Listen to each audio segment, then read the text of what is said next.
recibe. Yo creo que el universo entero está saturado por música, dijo ella en una entrevista. Ella solo trae a la vida del mundo material lo que siempre había existido durante todo el tiempo en el mundo inmaterial.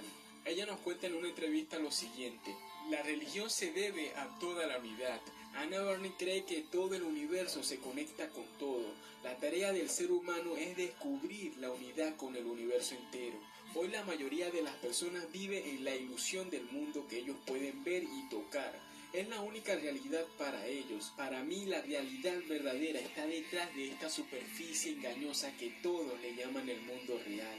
Esta realidad de la cual yo hablo es tan real y palpable como la que ustedes viven hoy en día. La meta para cada ser humano es despertar de este sueño del cual ustedes llaman vida real.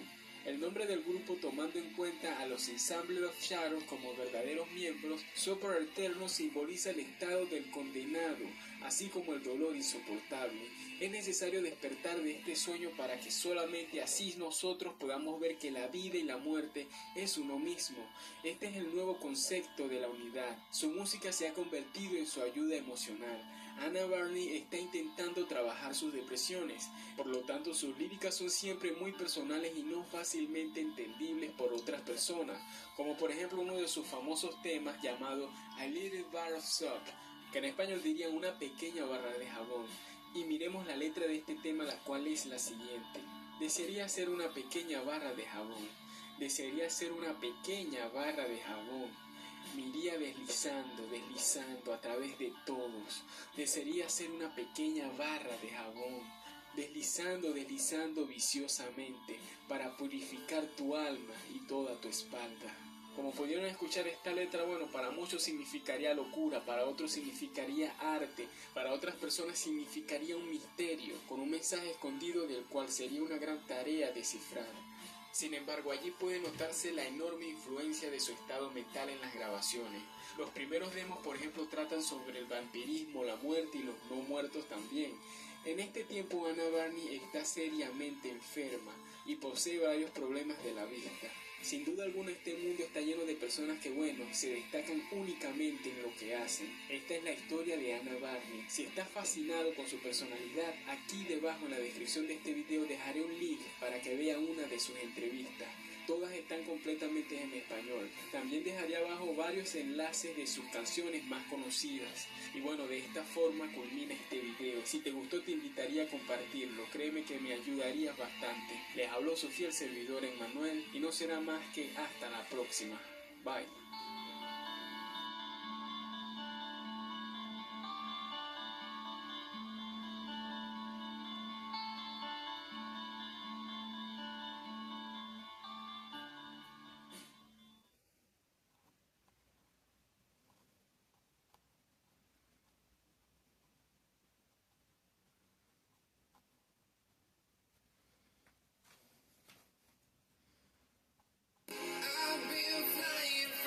Ah,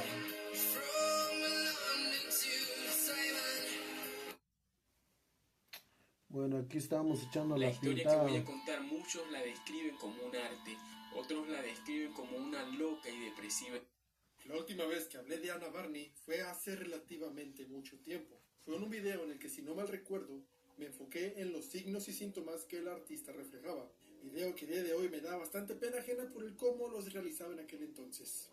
Todo esto dicho entre comillas, ya que suele mantener su identidad en lo incógnito y se dice que solo responde a entrevistas de medios más underground y que evita la farándula y todo ese tipo de cosas.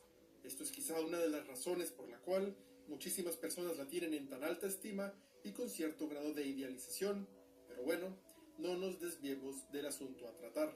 Artista que está detrás del proyecto musical denominado como Sopor Aeternus and the Ensemble of Shadows, conocido por su estilo único que combina el dark wave, tintes neoclásicos y del mismo Aquí vamos. una parafernalia y elementos góticos. Su música tiene la característica de poseer una atmósfera melancólica y el uso de líricas bastante introspectivas y a menudo bastante oscuras, que desde la primera vez que escuché su música realmente me llevé una gran sorpresa dado a la teatralidad y a la semblante que ésta refleja tanto en sus videoclips así como en las portadas de sus álbumes, que en un momento hablaremos de eso, reflejando en este sentido dolor, soledad y la lucha interna del artista. persona bastante reservada y realmente poco se sabe acerca de su vida privada, dejando esta salir a la luz cuestiones las cuales no nos dicen mucho. Se ha mantenido bajo este perfil tan oculto por muchísimos años, prefiriendo que su música hable por sí misma. Si bien dije que este video sería un remake del video pasado, tuve la idea de realizar un análisis completo de todo lo que a este personaje rodea, tanto a ella como a su público y a su controversia, con un estilo e imagen andrógina y bastante teatral, lo que le contribuye a esa atmósfera mistificada y mitificada, la cual se ha convertido en todo un enigma, ella, así como su arte. Y antes de que vengan a crucificarme por el título del video, debo dejar en claro que en sí su música y su estilo son mucho de mi agrado, y mi problema va más relacionado con el cómo se ve presentada fuera de todo esto. Quédate en este pequeño documental, si así lo quieres ver, y acompáñame a intentar desenterrar un poco de eso que no se sabe. Si bien ya he dicho que no tengo problema con este artista y todo lo que suele predicar, considero que el título del video tiene algo de clickbait. Pero antes de que se enojen, primero deben ver el video para entender mi punto. Y sí, lo tengo que repetir. A lo largo del tiempo, a la gente le ha encantado el seguir y mitificar, ensalzar e idealizar a aquellas personalidades las cuales de alguna manera buscan tener cierto grado de ocultamiento o misterio dentro del medio en el cual se manejan. Es decir, son personalidades las cuales evitan el contacto con los medios, con su público o directamente con todo aquello que les pueda dar cierta revelación ante el consumidor promedio. Es por esto mismo que a lo largo de los tiempos figuras como lo es el conocido Marilyn Manson, Ozzy Osbourne, Peter Steele o hasta el mismo Bobby Liebling de Pentagram suelen recibir o recibieron cierta idolatría, exaltación, glorificación y magnificación con el pasar del tiempo e inclusive en su época contemporánea. Este gusto por las personas de elegir hacer esto con sus artistas favoritos es igualmente consecuencia de la propaganda mediática que surge a partir de la necesidad de generar mayores ingresos para las disqueras que los contratan o por el mismo artista que busca ese trato de mito.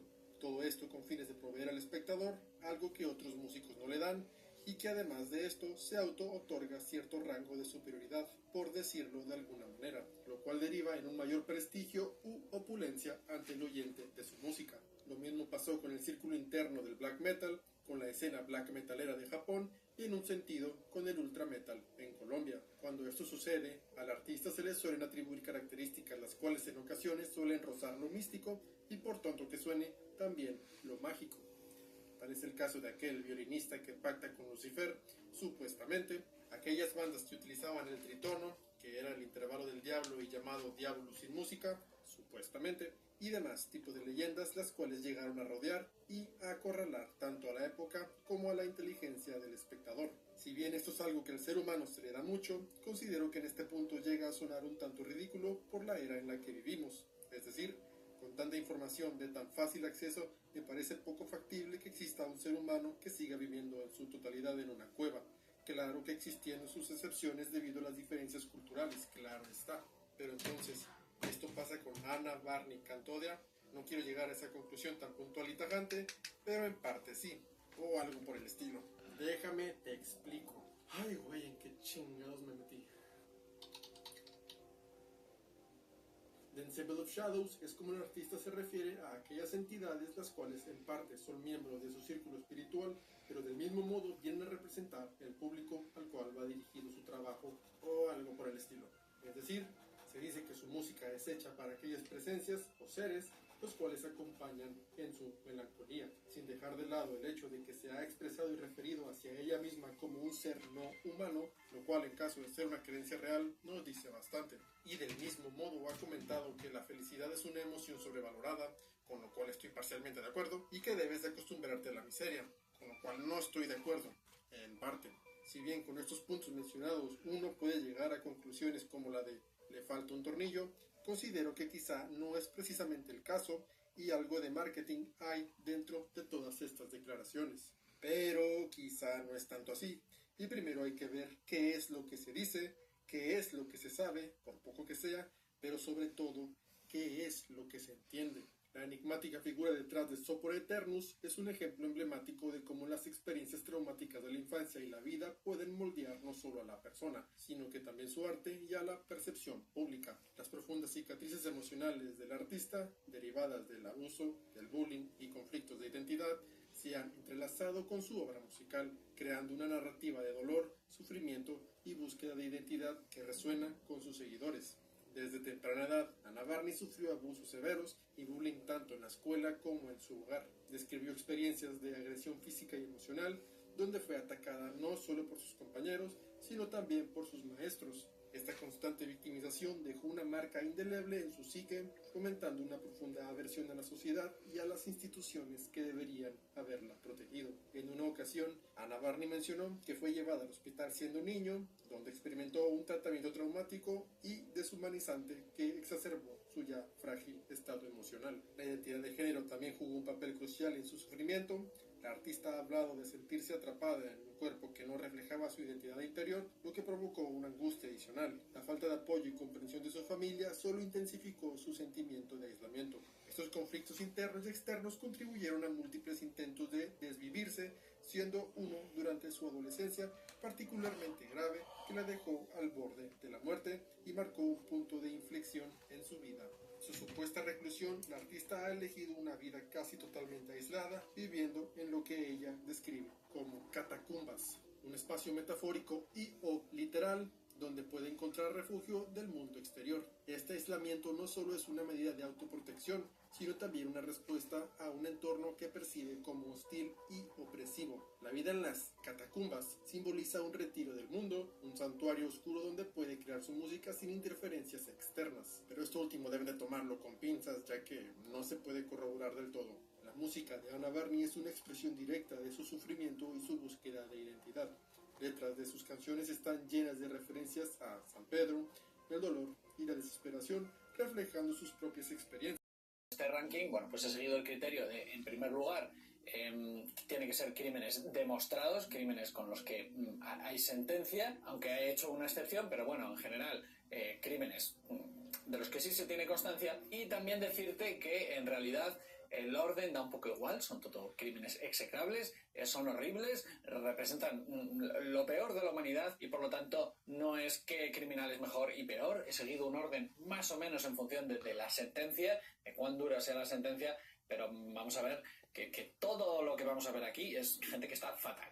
Y como digo, crímenes confirmados. Por tanto, quedan fuera intentos de homicidio como el de Phil Rudd, batería de AC/DC, que en 2014 fue arrestado en Nueva Zelanda por amenazas de muerte y posesión de drogas. Aunque los cargos de asesinato fueron retirados, fue condenado por las amenazas y posesión de sustancias ilegales. O Randy Blythe, vocalista de Lamb of God, que en 2012, durante un concierto en Praga, un fan cayó del escenario tras ser empujado por él, resultando en su muerte. Randy fue arrestado por homicidio involuntario y luego absuelto tras un juicio que cuestionó la seguridad del lugar. O también Ozzy Osbourne, que en 1989, bajo los efectos de las drogas, intentó estrangular a su esposa Sharon. Fue arrestado, pero no condenado, y la pareja decidió continuar tras este accidente.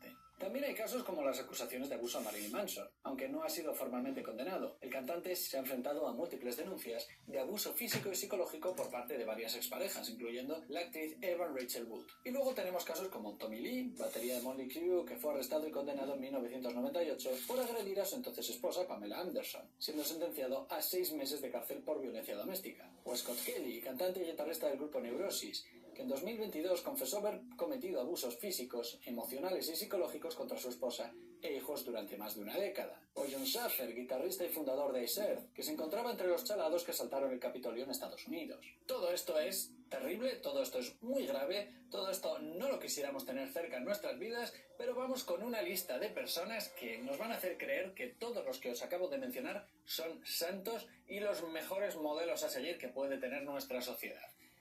Con un hacha a una niña de 5 años. O Joe Franculin, es guitarrista y fundador de la banda estadounidense de, sí, black metal, Goat Lord, que años después de su etapa musical fue noticia por asesinar a su vecina, a su hijo de 8 años y suicidarse tras eso. Y hablando de black metal, ¿sabías que un miembro del grupo francés de black metal Funeral fue arrestado en 1996 por necrofilia? Son casos muy desquiciados, no digo que no, pero no son grupos tan conocidos y por lo tanto no vamos a desarrollar tanto. Seguimos.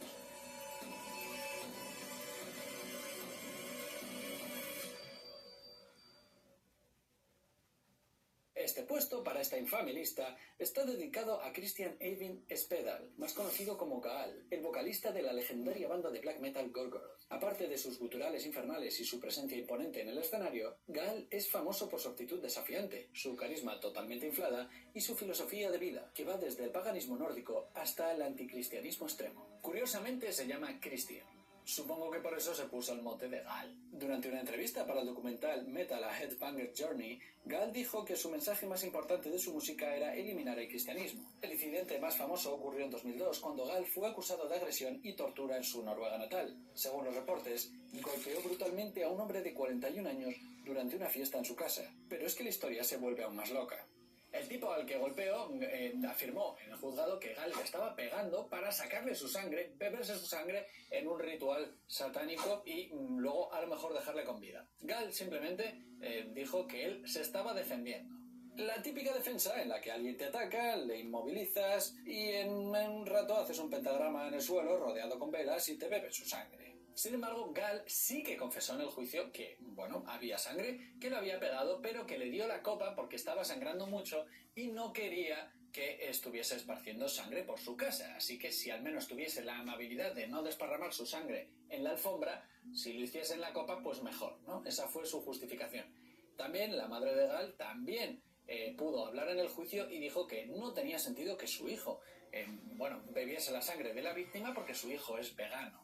En fin, Gaal fue condenado a 14 meses de prisión y tuvo que pagar una multa de 190.000 coronas noruegas, unos $20.000 en el momento. Y también fue acusado de pegar una paliza a alguien en 2006. Si a mí me preguntas, sus crímenes también son musicales. En 2024 tuve la oportunidad de ver a Gaal con su banda en Wacken y sí, hacían black metal, tocaron mucho menos tiempo del que iban a tocar, que para mí casi es una ventaja, y durante un cuarto de hora estuvo enganchado al micrófono sin decir nada, mirando al infinito, y ese cuarto de hora sonaba black metal de fondo y había un solo de saxofón. Sí, black metal con saxofón. Si eso no es la obra de Satán, yo no sé qué puede serlo.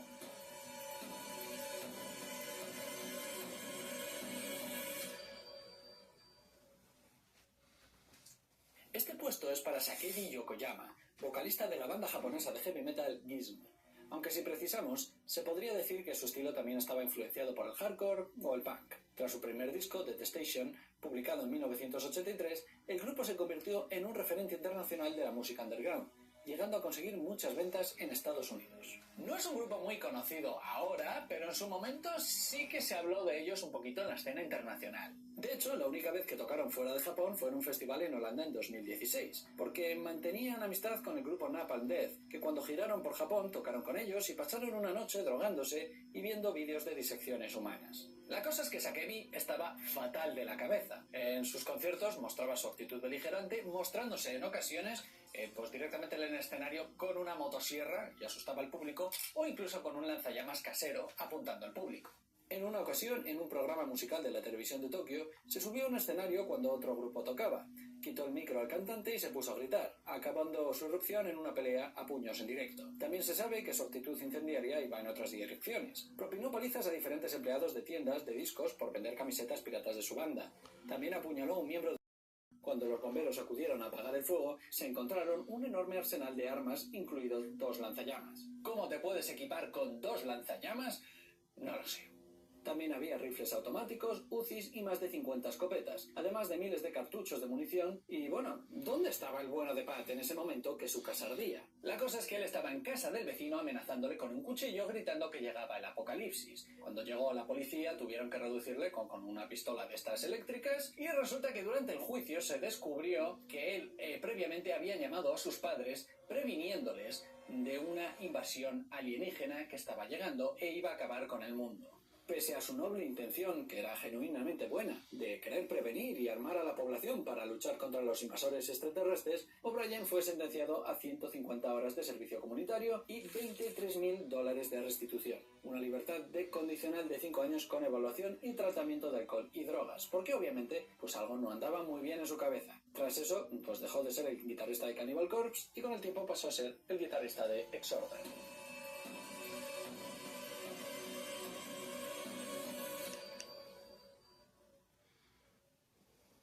Este puesto es para Vince Neil, el legendario frontman de la banda que definió una era, Mötley Crüe. Como todos sabéis, en los años 80, la banda se convirtió en sinónimo de exceso, fiestas y puro rock and roll. Pero el éxito de Vince no ha sido solo diversión, también ha estado lleno de tragedias, crímenes, controversias, que también han marcado su vida tanto dentro de la banda como fuera. Una de las tragedias más graves, de hecho, es ver cómo canta actualmente. En diciembre de 1984, Vince Neil fue responsable de un accidente automovilístico que terminó en desgracia. Y el responsable, como no podía ser de otra manera, es él, que hacía tiempo que se vacunó contra la sobriedad y las buenas decisiones. Vince, al volante de su De Tomaso Pantera, un coche deportivo de lujo, iba acompañado de Raisel, el batería del grupo finlandés Hanoi Rocks. Después de una larga sesión de bebidas, se subieron al coche y Vince perdió el control, estrellándose contra otro vehículo. Raisel murió en el accidente y los dos pasajeros del otro coche resultaron gravemente heridos. Vince, obviamente, fue arrestado por homicidio imprudente y por conducir borracho, y es que su tasa de alcohol duplicaba el límite permitido en el momento. La sentencia, unos 30 días en la cárcel, aunque solo cumplió 15 días por buen comportamiento y una multa de 2,6 millones para los heridos, y además de 200 horas de servicio comunitario. Que bueno, para alguien que es millonario no es tanta sentencia. En 2023 ambos grupos coincidieron en un festival de Finlandia y los cantantes hicieron una foto juntos, así que parece que se han perdonado. ¿Aprendió Vince Neil la lección y pasó a comportarse como una persona normal o incluso como un miembro ejemplar de nuestra sociedad? Bueno, en 2002 fue arrestado por agredir al productor de televisión Michael Schumann durante una fiesta en un club nocturno en Hollywood. En 2003 fue acusado de agresión sexual por una trabajadora sexual en Las Vegas. En 2016, Vince tuvo una pelea con un fan que quería un autógrafo en el Hotel Aria de Las Vegas. La cosa se puso tan fea que incluso Nicolas Cage tuvo que intervenir para detener a Vince. También Vince fue acusado de agresión, pero de nuevo el castigo fue leve, multa y más servicio comunitario.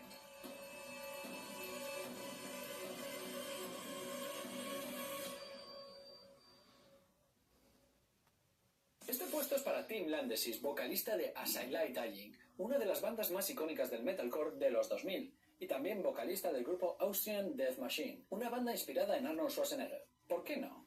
Resumiendo, el bueno de Tim decidió contratar a un sicario para matar a su mujer, y lo hizo de la manera más lamentable, más cutre y más chapucera que te puedas imaginar. La cosa comenzó en agosto de 2012 cuando Tim empezó a pasar por una crisis de identidad y valores severa. Su grupo siempre se había definido como un grupo de inspiración cristiana, pero los caminos del Señor son inescrutables. Tim, mientras estaba de gira con el grupo, envió un correo a su esposa, Megan Murphy Lambesis, y ahí afirmaba que ya no la amaba, que había tenido una relación extramatrimonial y que ya no creía en Dios. Se separaron ese mismo mes. ¿Qué era más grave para ella? ¿Si que su marido hubiese dejado de creer en Dios o la aventura? No lo sabemos. Al mes siguiente se estaban divorciando y mira, los divorcios son mucho papeleo, así que Tim pensó, ¿hay alguna manera de evitarme todo este proceso? Pues sí, voy a matar a mi mujer, voy a contratar a un sicario. ¿Dónde contrato un sicario? No lo sé, así que le preguntó a su entrenador de su gimnasio, porque por lo que sea, los gimnasios son los sitios donde encontrar sicarios. Y yo no sé qué pasaba por su cabeza.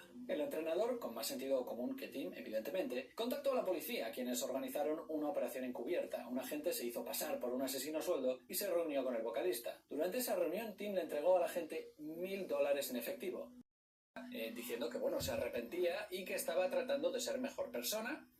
Más le vale, por otra parte, tampoco era muy difícil el reto que se había puesto, pero ahí los fans se debatían entre perdonarle, creemos en la reinserción o no, o que vaya siempre castigado y sacarle para siempre del grupo, en fin, el debate de siempre. Sea como fuera, en 2018, As I Lay Dying regresaron con una formación clásica y un nuevo álbum llamado Shaped by Fire. Formación con la que sacaron un nuevo disco después, en 2024, y justo tras eso todo el grupo se fue dejando de lado y Tim quedó solo como el tiendas con power metal. Así que si lo que te mola es las canciones sobre asesinatos, pues te lo recomiendo igual, porque seguro que te va a gustar. Ya sabéis, Lunich, escuchad el disco en Spotify. Seguimos.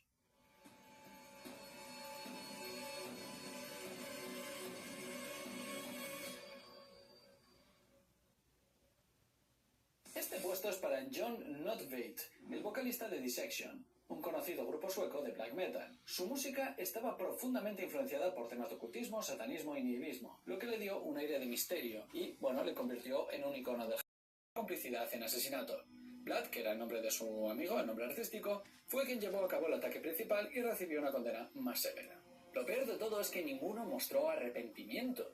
Y claro, esto saltó a las noticias de toda Suecia porque decían, a ver si aquí vamos a acabar con el mismo jaleo que tienen los noruegos montados con todo el black metal. Todo esto era en los 90. Fue muy polémico. Por suerte, John decidió que no quería molestar más y no iba a dar más problemas a la sociedad, aunque no de la manera que uno esperaría o por programas de reinserción del sistema penitenciario. Tras la condena y su vuelta a la música, en 2006 fue encontrado muerto en su apartamento en Suecia. Había cometido suicidio mediante un disparo rodeado de velas y en un ritual satánico. En su nota final declaró que su muerte era el acto culminante de su viaje filosófico, una especie de liberación espiritual según sus creencias nihilistas.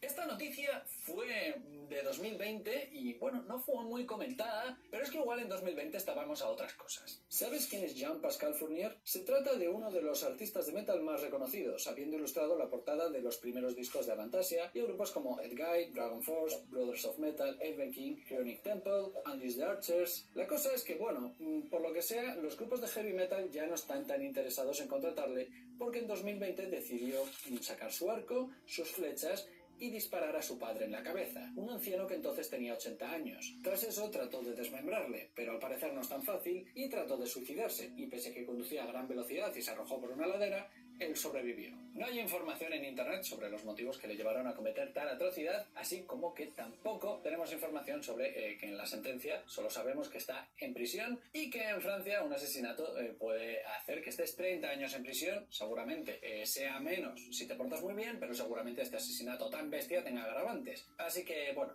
no os puedo concretar cuánto tiempo va a pasar en prisión.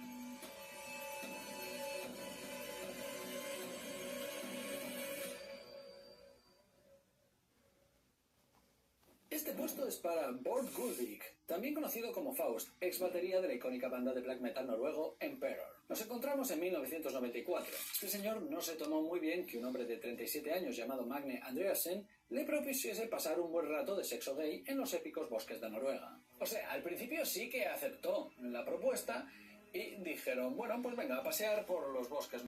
12 años de prisión, de los cuales cumplió 9.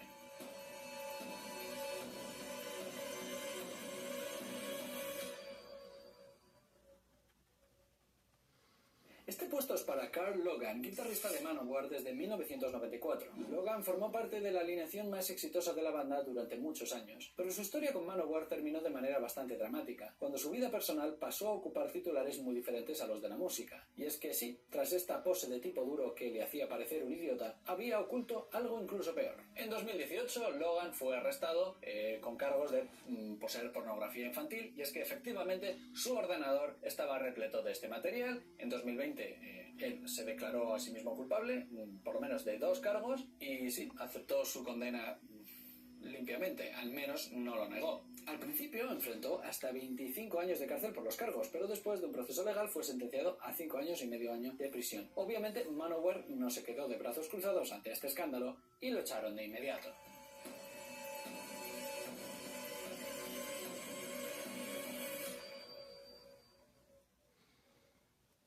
¿Y quién puede superar a toda esta lista de trastornados? Pues sí, el único e inconfundible Varg Vikernes, que como no podía ser de otra manera, es un músico de la escena del black metal noruego. Varg Vikernes, que por cierto, como también se declaraba satanista en su momento y todo este rollo, él también se llama Christian. Curiosamente, toda su ideología decía que las cárceles en Noruega son demasiado suaves, porque ahí tiene wifi, tenía una buena habitación y no le pegaban palizas. Además de este asesinato, Vikernes estuvo implicado en varios incendios de iglesias en Noruega, un fenómeno que ocurrió durante la llamada oleada de black metal en la década de los 90, aunque nunca fue directamente condenado por estos crímenes. Tenéis un vídeo en el canal si queréis saber más de eso. Tan solo mencionar que la portada de uno de sus discos con Burzum era la foto de una de esas iglesias ardiendo. En 2009, tras cumplir la mayor parte de su condena, fue liberado bajo condiciones y se trasladó a Francia. En 2014 fue nuevamente condenado por incitación al odio racial debido a publicaciones en su blog, recibiendo una sentencia de 6 meses de prisión, suspendida, y una multa. Creo recordar que le cerraron su canal de YouTube y, por otra parte, bueno, Varg ha pasado a ser un festivales, pero no es tanto metal, es más bien rock o rock alternativo, pero bueno, eran del estilo. Entonces este puesto es para Ian Watkins, vocalista del grupo galés Los Prophets, que a principios de los 2000 fueron realmente conocidos y uno de los grupos revelación del género alternativo. Tenían millones de drogas en 2013. Entonces sí, ahí sí que actuaron. Ahí revelaron los horribles crímenes cometidos por Watkins. El vocalista fue arrestado por delitos de abuso infantil. Fue condenado por 13 cargos relacionados con la explotación sexual de niños, incluido 2 casos de intentos de violación a un bebé. Lo más aterrador de todo esto es que Watkins fue encontrado culpable de haber planeado esos horribles crímenes con la ayuda de 2 mujeres, sus madres. Además, en su ordenador se encontraron imágenes de sexo con animales. Obviamente el juicio fue un escándalo y Watkins fue sentenciado a 35 años de prisión con la posibilidad de libertad condicional solo para después cumplir 2/3 de su condena, es decir, que no podrá salir de la cárcel hasta al menos 2036. Durante el juicio, el juez destacó que Watkins había cruzado nuevas profundidades de depravación y que representaba un peligro significativo para la sociedad. Y una de las cosas más inquietantes de todo esto es que Watkins en ningún momento mostró arrepentimiento y él ha seguido hablando de esto como si fuese algo normal, y cuando le han entrevistado en la cárcel dice que no entiende el motivo por el cual la gente está tan alterada por esto. No sé, a lo mejor el hecho de que intentase llevarlo de manera oculta ya debería darle una pista de que en general eso está mal, ¿no? Como era de esperar, Los Prophets se disolvió después del arresto de Watkins y sus compañeros de banda se distanciaron por completo de este escándalo. Como curiosidad, si te gustaba el grupo, a lo mejor verás ahora con otros ojos el videoclip A Town Called Hypocrisy, en el que el cantante salía bailando con niños. En fin, obviamente nada de esto representa la cultura del metal en general, que tiene millones de seguidores en todo el mundo a lo largo de varias décadas de historia. Si nos ponemos a hacer una lista de los peores crímenes que han ocurrido en el cine, en Hollywood, o entre pintores, o entre ciclistas, pues a lo mejor llegaríamos a una lista igual de terrorífica, porque en fin, salados hay en todos lados. Espero que te haya gustado este vídeo. Ya sabes, tengo Patreon, si quieres apoyar el canal, para votar qué temas voy a traer al canal, de qué cosas podemos hablar, y también decirte que me puedes seguir en las redes sociales para ver qué se cuece, qué cosas vamos a traer al canal, y puedes compartir este vídeo entre gente que sepas que le gusta la cultura del metal, entre gente que sepas que le gusta el mundo de los crímenes, el true crime, o entre gente que sepas que ha cometido un delito muy grave y no se arrepienta. Y desde aquí quiero agradecer a los Patreons su apoyo. Ellos, por supuesto, no cometerían ni un crimen, sino que apoyan el canal, especialmente estos que veis en pantalla, que son los que más esfuerzo hacen. También podéis apoyar mi canal comprando mis novelas. He publicado recientemente La Muerte Escarlata, aunque también está por ahí La Calle de las Mentiras, disponibles en Amazon.es y .com. Este es Arnold Schwarzenegger, ¿sí? El mismo que protagonizó la película de Conan, de Comando y, por supuesto, la de Terminator. Pero la foto y los videos que estás viendo son de su mejor momento físico en la historia. Y no solo de su historia, sino de la historia de todos los físicos de todos los tiempos. Lo curioso de su caso es que fue una persona exitosa en las 3 grandes cosas que hizo. Primero, el fisicoculturismo. Segundo, su carrera como actor. Y tercero, su carrera como político. Porque por si no lo sabías, logró ser gobernador de California. Pero hay una clave que me parece fundamental para haber logrado todo esto. Una constante. Y en este video trataremos de encontrarla. Arnold Alois Schwarzenegger nace en el verano de 1947 en Thal, un humilde hogar dentro de un pequeño pueblo, en Austria, rodeado de paisajes hermosos, castillos y granjas. La mamá...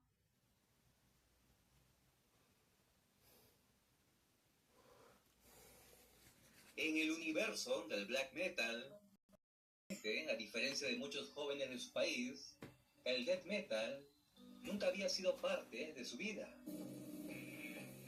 Todo cambió en una noche, cuando MTV Headbangers iluminó su pantalla con una banda desconocida para él, Paradise Lost. Aquella atmósfera sombría y melancólica despertó algo en su interior, algo que no podía ignorar. Fue el inicio de un viaje sin retorno. Intrigado por esos nuevos sonidos, Andreas comenzó a explorar más bandas. Al principio le resultaban insoportables las voces guturales. Estaba demasiado acostumbrado al canto limpio. Además, en su escuela no había nadie que escuchara death metal, y mucho menos black metal. Se sentía solo en su curiosidad, sin saber que su destino estaba a punto de cambiar. Con el tiempo encontró un grupo de chicos que parecían diferentes al resto. Vestían de negro, hablaban en susurros y en sus mochilas llevaban cassettes con nombres que jamás había escuchado. Fue con ellos que descubrió el black metal. Recuerda con claridad aquel día en que le mostraron un disco que cambiaría su percepción de la música para siempre. Bis les Taros, de Burzum.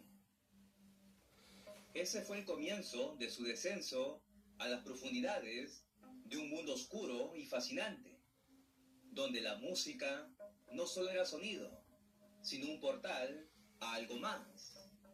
Esa historia de Andreas Casado lo sacaría de un libro del black metal. Con el tiempo, Andreas Casado aprendió a tocar la guitarra y poco a poco se sumergió en la escena del metal extremo en Suecia.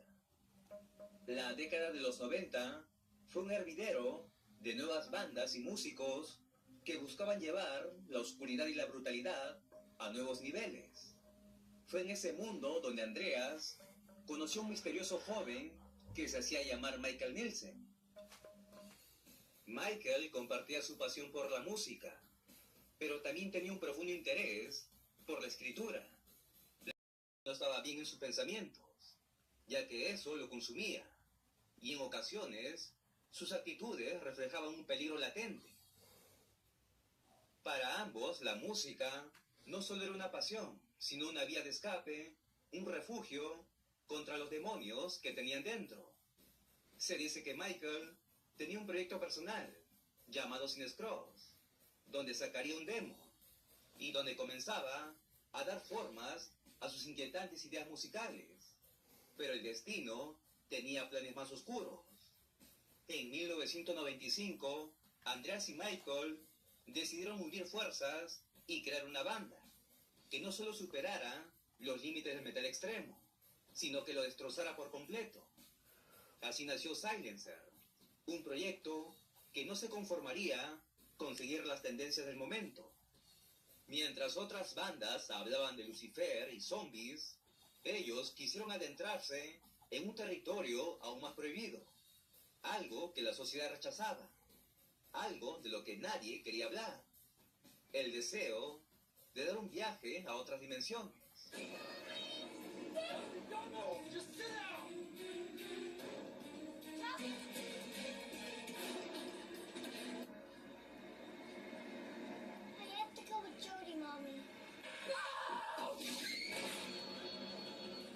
Pero toda gran idea tiene una chispa de inspiración.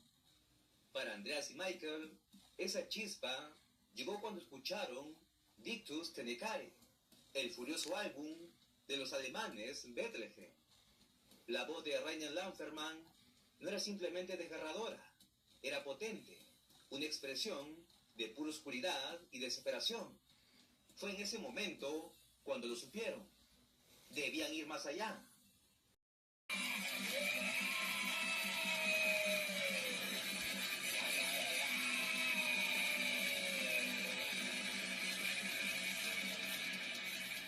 Al querer llevar a cabo su proyecto, ambos amigos se vieron en la necesidad de buscar un baterista, ya que Michael era el vocalista y Andreas tocaría la guitarra. Para ocupar ese puesto, contaron con Jonathan Matson, quien participaría como baterista de sesión. Con estos tres músicos lanzarían un demo titulado Dead Pierce Me. Como toda banda de este estilo, los integrantes adoptaron seudónimos enigmáticos. Andreas Casado eligió el apodo de Lear, que en alemán significa vacío, mientras que Michael, al tener conocimiento de misterios y leyendas, este se pondría el apodo de Neitra.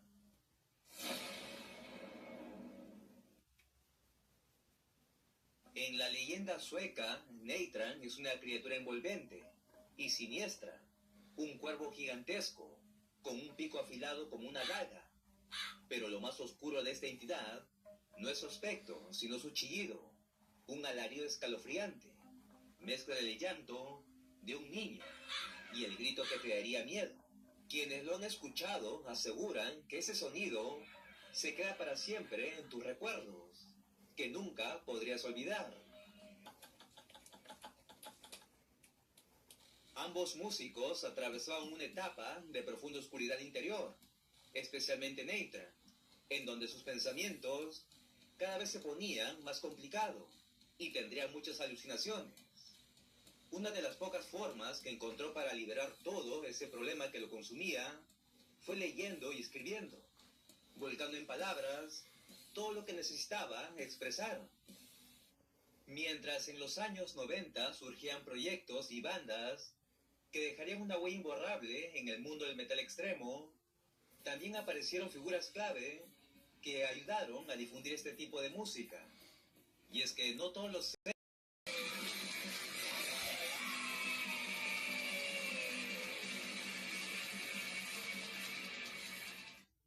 Mientras tanto, los jóvenes integrantes de Silencer se preparaban para los ensayos, esta vez sumando un nuevo músico, Steve Wolf, baterista que mantenía contacto con miembros de Bethlehem. Con él comenzarían a ensayar en serio, con miras a grabar su primer álbum de estudio. Se dice que un músico anónimo colaboró con los teclados del disco, y es posible que haya sido tocado por Nathan o Andreas Casado. Aquel álbum que estaban creando tenía una ambición clara: ser el más pesado y oscuro jamás hecho. Nathan tenía el deseo de superar incluso la voz de Barbie Kernes y ser aún más potente y misterioso que Lamperman. El resultado sería un trabajo compuesto por 6 temas, todos dedicados al vacío y a la furia interior. Las letras invitan al oyente a emprender un maravilloso viaje, donde conocerías las bondades de las sombras, donde la única salida sería un descanso, donde nunca más viéramos la luz del día y poder conocer otras dimensiones, al lado de una oscuridad infinita, donde ni siquiera Dios pueda verte. Se cuenta que durante las sesiones de grabación, Nathan se acariciaba los brazos con desesperación, como una forma de provocar los gritos tan profundos que nacieran con autenticidad, pasión y furia. No quería que nada sonara falso. Quería que cada alarido fuera real, que el oyente sintiera cómo él lo estaba viviendo.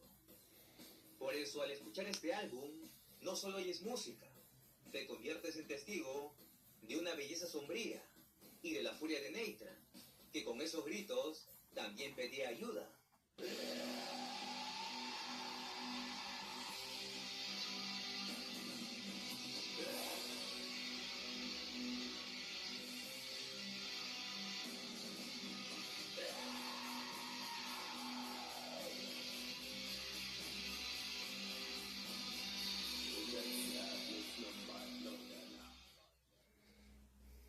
Este álbum fue finalmente lanzado el 30 de octubre del 2001 y llevaría por nombre Death Hears Me.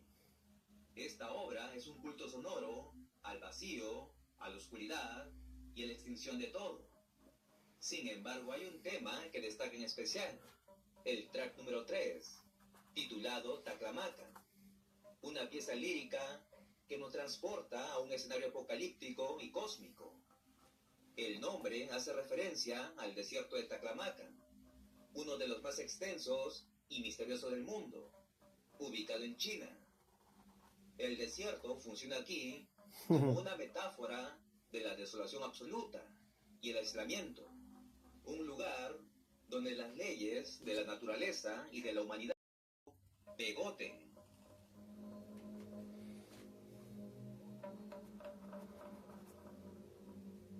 La portada del álbum es una obra profundamente misteriosa. En ella podemos ver a un ser contemplándose en un espejo. Pero lo curioso es que dentro de ese espejo no solo se refleja a sí mismo, hay múltiples caras y figuras fantasmales que lo observan desde dentro.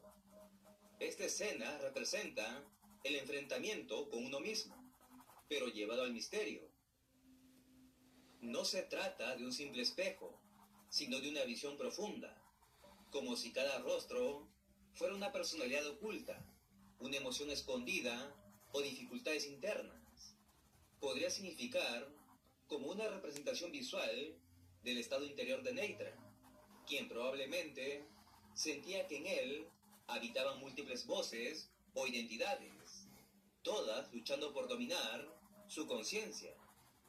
Esos seres dentro del espejo podrían simbolizar sus demonios, pero también puede entenderse como una mirada a lo que realmente es el ser humano, cuando se despoja de sus máscaras. Una criatura vulnerable y con muchos seres oscuros dentro.